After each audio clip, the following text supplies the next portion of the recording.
राष्ट्रीय समाज सेवा समिति का उद्देश्य जीव हमारी जाति है, मानव धर्म हमारा, हिंदू मुस्लिम सिख ईसाई धर्म नहीं कोई न्यारा।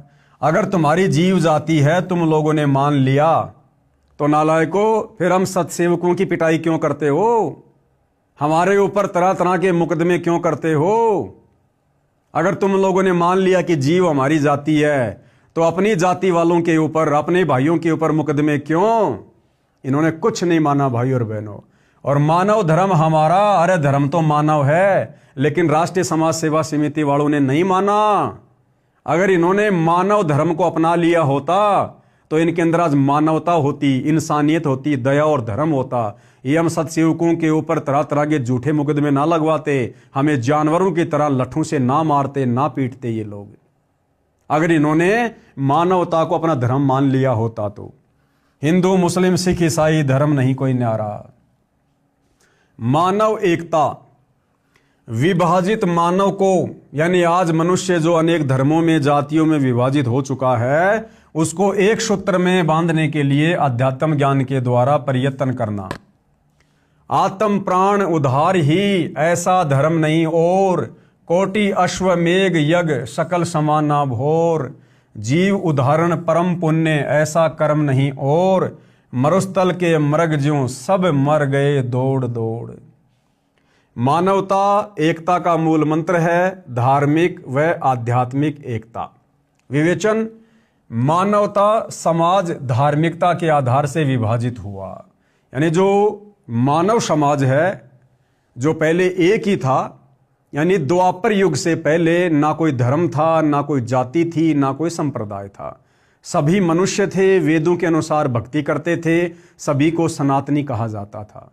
लेकिन आगे जैसे जैसे काल प्रेरणा से धर्म बनते चले गए, उस धार्मिकता के आधार से मनुष्य आपस में बढ़ते चले गए। कोई हिंदू बन गया, कोई मुसलमान बन गया, कोई ईसाई बन गया, कोई जैनी बन गया, कोई यहूदी बन गया। तो धार्मिकता के आधार से मनुष्य विभाजित हुआ है। परमात्मा से लाभ प्राप्ति की जो साधना वर्तमान में हिंदू समाज में प्रचलित है, उस कारण से हिंदू कहलाए।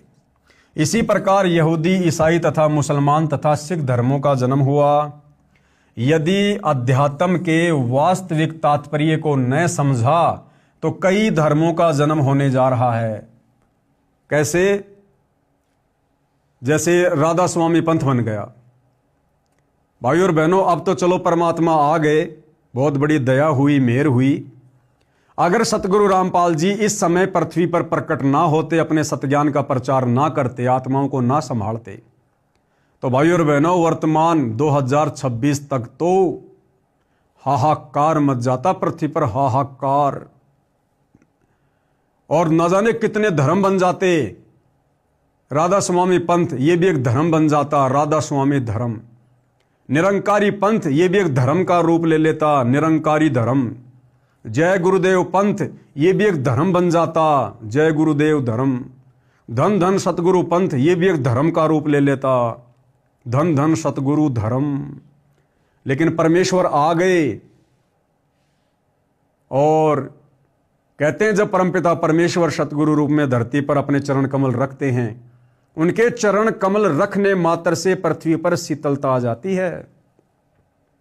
उनके चरण कमल रखने मात्र से। एक सत्संग में गुरुदेव भगवान ने बताया कि 1951 से पहले ये जो बरवाड़ा के और हिसार के आसपास का जो क्षेत्र था, भाई और बहनों, यहां पर फसल नहीं हुआ करती थी। मिट्टी के टीबे थे, मिट्टी के टीबे, जैसे मरुस्थल में रेगिस्तान में होते हैं ना मिट्टी के पहाड़, इस प्रकार से मिट्टी मिट्टी थी वहां पर। और 8 सितंबर 1951 को परम शक्ति सतगुरु रामपाल जी परमेश्वर जी का आना हुआ। उसके बाद से भाई और बहनों हरियाणा क्षेत्र में किस प्रकार से क्रांति आई है। आज वो हिसार का क्षेत्र, बरवाला का क्षेत्र एक नंबर का उपजाऊ क्षेत्र बन गया, एक नंबर का उपजाऊ। तो परमेश्वर जी के सतगुरु रूप में धरती पर चरण कमल रखने मात्र से वहां पर खुशहाली और शांति आना शुरू हो जाती है। यदि अध्यात्म के वास्तविक तात्पर्य को न समझा तो कई धर्मों का जन्म होने जा रहा है। उदाहरण के लिए राधा स्वामी, इसी से निकली शाखा धन धन सतगुरु शीर्षा निरंकारी, ये सर्व भी भक्ति व धार्मिकता की अपनी साधना को अन्य से श्रेष्ठ होने के दावा करके दृढ़ हैं। कुछ समय उपरांत ये धर्म का रूप लेकर मानव समाज के लिए लड़ मरने का नया मोर्चा बन जाएगा। संत रामपाल जी महाराज ने धर्म तथा अध्यात्म के अध्याय को अच्छी तरह समझा है और बताया है कि जीव हमारी जाति है, मानव धर्म हमारा, हिंदू मुस्लिम सिख ईसाई धर्म नहीं कोई न्यारा।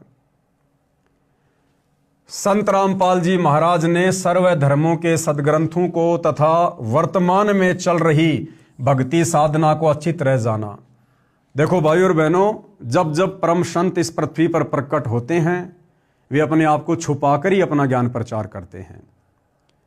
अगर डायरेक्ट सतगुरु रामपाल जी, जो वर्तमान में हमें पता चल चुका है, हमने पहचान लिया है कि वे स्वयं साक्षात कबीर परमात्मा हैं, परम अक्षर ब्रह्म हैं, लेकिन यदि 1994 में जिस समय इन्होंने अपने यथार्थ 13वें कबीर पंथ की शुरुआत की, यदि उस समय सतगुरु रामपाल जी कह देते कि मैं ही कबीर हूं, तो भाइयों और बहनों, शायद आज आप और हम भी उनकी भक्ति को सीधे सीधे स्वीकार ना करते और मन में ना जाने कितने प्रकार के दोष पाल बैठे कि देखो ये एक इंसान होकर अपने आप को भगवान कह रहा है, कबीर कह रहा है, परमात्मा कह रहा है। तो यहां सतगुरु रामपाल जी परमेश्वर, जिन्होंने सारे धर्म ग्रंथों को जन्म दिया, सर्व आत्माओं को जन्म दिया, सर्व सृष्टि का जिन्होंने क्रिएशन किया, सारी सृष्टि को जिन्होंने रचा, वे यहां पर क्या कह रहे हैं कि सबसे पहले सारे धर्म ग्रंथों को संत रामपाल जी ने समझा, जाना, अच्छे से पहचाना। भाइयों और बहनों, सतगुरु रामपाल जी को किसी भी धर्म ग्रंथ को जानने के लिए उसको पढ़ने की जरूरत नहीं है, उसको जानने की जरूरत नहीं है। ये सारी सृष्टि के मालिक हैं। जगत गुरु उन्हीं को कहते हैं जो पूरे विश्व को ज्ञान दे, जो पूरे विश्व की, पूरी सृष्टि की व्यवस्था से जो परिचित हो। उन्हें भाइयों और बहनों अलग से ज्ञान लेने की या जानने की जरूरत नहीं पड़ती है। सतगुरु रामपाल जी सर्वज्ञ हैं, सब कुछ जानने वाले हैं। एक छोटा सा सत्संग उन्हीं के मुख कमल से, जिसमें गुरुदेव भगवान क्लियर कर रहे हैं अपने आप को छुपाते हुए कि मेरा जन्म तो हिंदू धर्म में हुआ है, लेकिन ये दास पूरे विश्व के सभी धर्म ग्रंथों का जानकार है।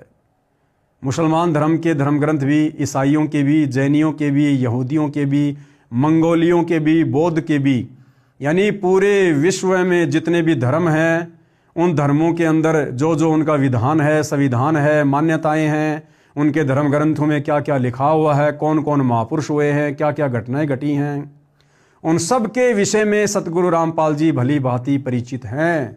अब भाइयों और बहनों, एक इंसान कभी भी पूरे विश्व की भाषाओं से और पूरे विश्व के धर्म ग्रंथों से परिचित नहीं हो सकता। यदि फिर भी सतगुरु रामपाल जी ऐसा कह रहे हैं तो ये कौन है, ये फिर आप और हमने उनको जानने और पहचानने की आवश्यकता है कि ये सर्वज्ञ परमात्मा है, गुरुओं के गुरु, जगत गुरु, सारे सृष्टि के मालिक कबीर भगवान हैं। एक छोटा सा सत्संग गुरुदेव भगवान के मुख कमल से। क्योंकि गीता का समझना कोई बालकों का खेल नहीं, परमात्मा बुद्धि दे अपने कृपा पात्र पे, तभी ये अनमोल ग्रंथ समझ में आते हैं। और टीचर उसी को कहते जो हमारे सिलेबस को ठीक से जाने। वो टीचर कहां, जब सिलेबस का ज्ञान नहीं अटपट सुना रहा है तो टीचर नहीं है। तो जितने भी आज तक धर्मगुरु किसी भी धर्म के हैं, उनको अपने सिलेबस का ज्ञान वर्तमान वालों को नहीं है। इस दास रामपाल दास के अतिरिक्त विश्व में नहीं है। ये कद्दे समझ माजी उठा रहे।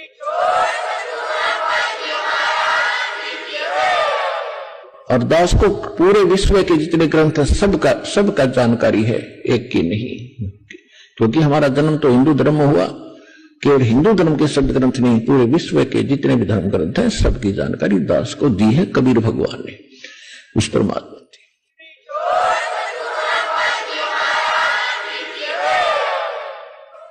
तो भाइयों और बहनों, कहने का मतलब है आज गुरुदेव भगवान ने हमें अध्यात्म के उस पायदान पर तत्व ज्ञान देकर बैठा दिया है। आज हम गुरुदेव भगवान के द्वारा संकेतों में बोले गए वचनों को भी समझ सकते हैं।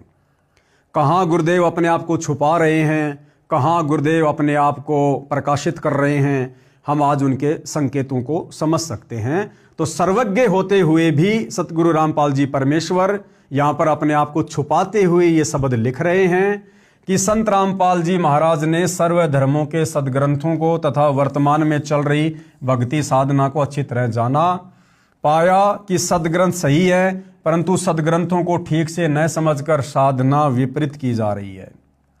साधना शास्त्र अनुकूल हो जाने पर हम सब एक ही सूत्र में बंध जाएंगे तथा हमारा मानवता धर्म बन जाएगा, जिसकी वर्तमान में अति आवश्यकता है। क्योंकि जिस प्रकार से भाई और बहनों देश और दुनिया में भौतिकता की आग लगी हुई है, इंसान केवल अपने स्वार्थों में सिमट कर रह गया है। दूसरे के दर्द की, तकलीफों की, पीड़ा की उसे कोई चिंता नहीं है। भक्ति और भगवान से कोसों दूर हो चुका है, तरह तरह के विकारों से ग्रस्त हो चुका है, पूरी तरह से काल के जाल में फंस चुका है। तो गुरुदेव कह रहे हैं वर्तमान में सभी इंसानों को, सभी मानवों को एक सूत्र में बंद कर, यानी सतगुरु रामपाल जी परमेश्वर जी के प्रवचन सुनकर उनकी शरण ग्रहण करके इस मानव धर्म को अपनाने की आवश्यकता है। उसके लिए पुस्तक ज्ञान गंगा के ज्ञान को पढ़िए, सर्व समस्या का समाधान हो जाएगा कि किसकी भक्ति विधि शास्त्र अनुकूल है और किसकी प्रतिकूल है। उसके लिए गुरुदेव ने समाधान बताया कि या तो यूट्यूब पर उनके सत्संग सुनिए, या फिर एक ज्ञान गंगा पुस्तक गुरुदेव ने लिखी है, उसमें गुरुदेव ने सारे प्रमाण दिए हैं कि भाई किस पंथ की और किस संत की और किस धर्म की भक्ति साधना शास्त्रों के अनुकूल है और किन की साधना हमारे धर्मशास्त्रों के विपरीत है। पुस्तक को मंगवाने के लिए निम्न संपर्क सूत्रों पर अपना पूरा पता SMS कीजिए। ये कुछ मोबाइल नंबर दिए गए हैं, ये बरवाला कांड से पहले के नंबर हैं, वर्तमान में चल रहे हैं नहीं चल रहे हैं, दास को जानकारी नहीं है। समाज सेवा राष्ट्र सेवा है। राष्ट्रीय समाज सेवा समिति वाले क्या कह रहे हैं कि समाज की सेवा राष्ट्र की सेवा है। कैसे? जैसे सेना सीमा पर राष्ट्र सुरक्षा की सेवा करती है, वैसे ही राष्ट्रीय समाज सेवा समिति राष्ट्र के अंदर लगी दीमक से सुरक्षा करेगी। दीमक क्या है? कास्ट को नष्ट करने वाली चींटियों को दीमक कहते हैं, जो अंदर से कड़ियों यानी उड्डन बैटन को खोखला व कमजोर कर देती है, जिस कारण से मकान की छत गिर जाती है, घर के सदस्य भी नीचे दबकर मर जाते हैं। और इसी दीमक का कार्य सन 2014 बरवाला कांड में भाई और बहनों इस राष्ट्रीय समाज सेवा समिति ने किया। गुरु की आज्ञा की अवहेलना करके मनमुखी रूप से ये राष्ट्रीय समाज सेवा समिति नाम का संगठन बनाया, भक्तों को कमांडो बनाया, जो भगत बेचारे भक्ति करने जाते थे उनको काले कपड़े पहना के गुंडा बना दिया, प्रशासन के सामने मरने मारने के लिए खड़ा कर दिया।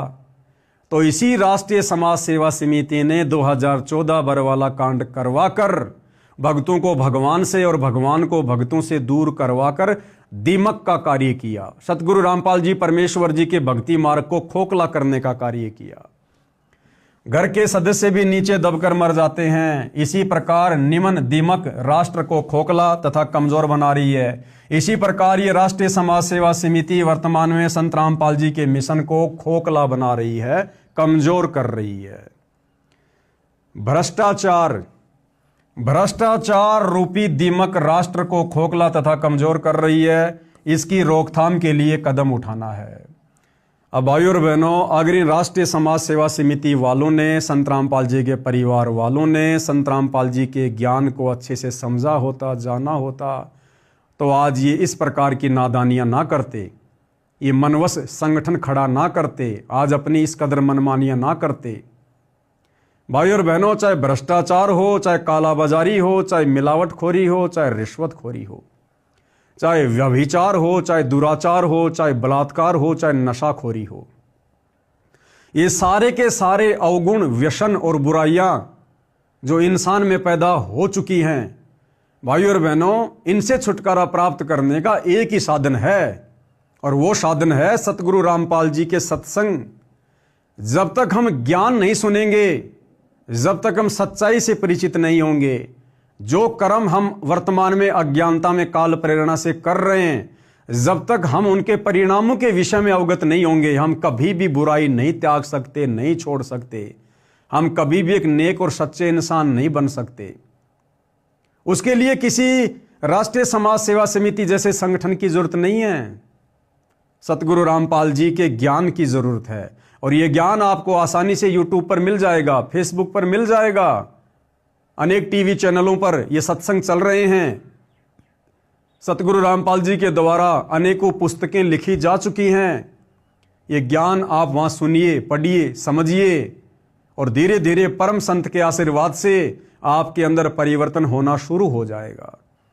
और जिस दिन आप परम संत से उपदेश ले लेंगे और उनके ज्ञान को अच्छे से समझकर मर्यादा में रहकर भक्ति करेंगे, एक दिन आपके अंदर वो परिवर्तन आ जाएगा जो परिवर्तन देवी देवता भी इतनी जल्दी अपने अंदर नहीं ला सकते, नहीं कर सकते।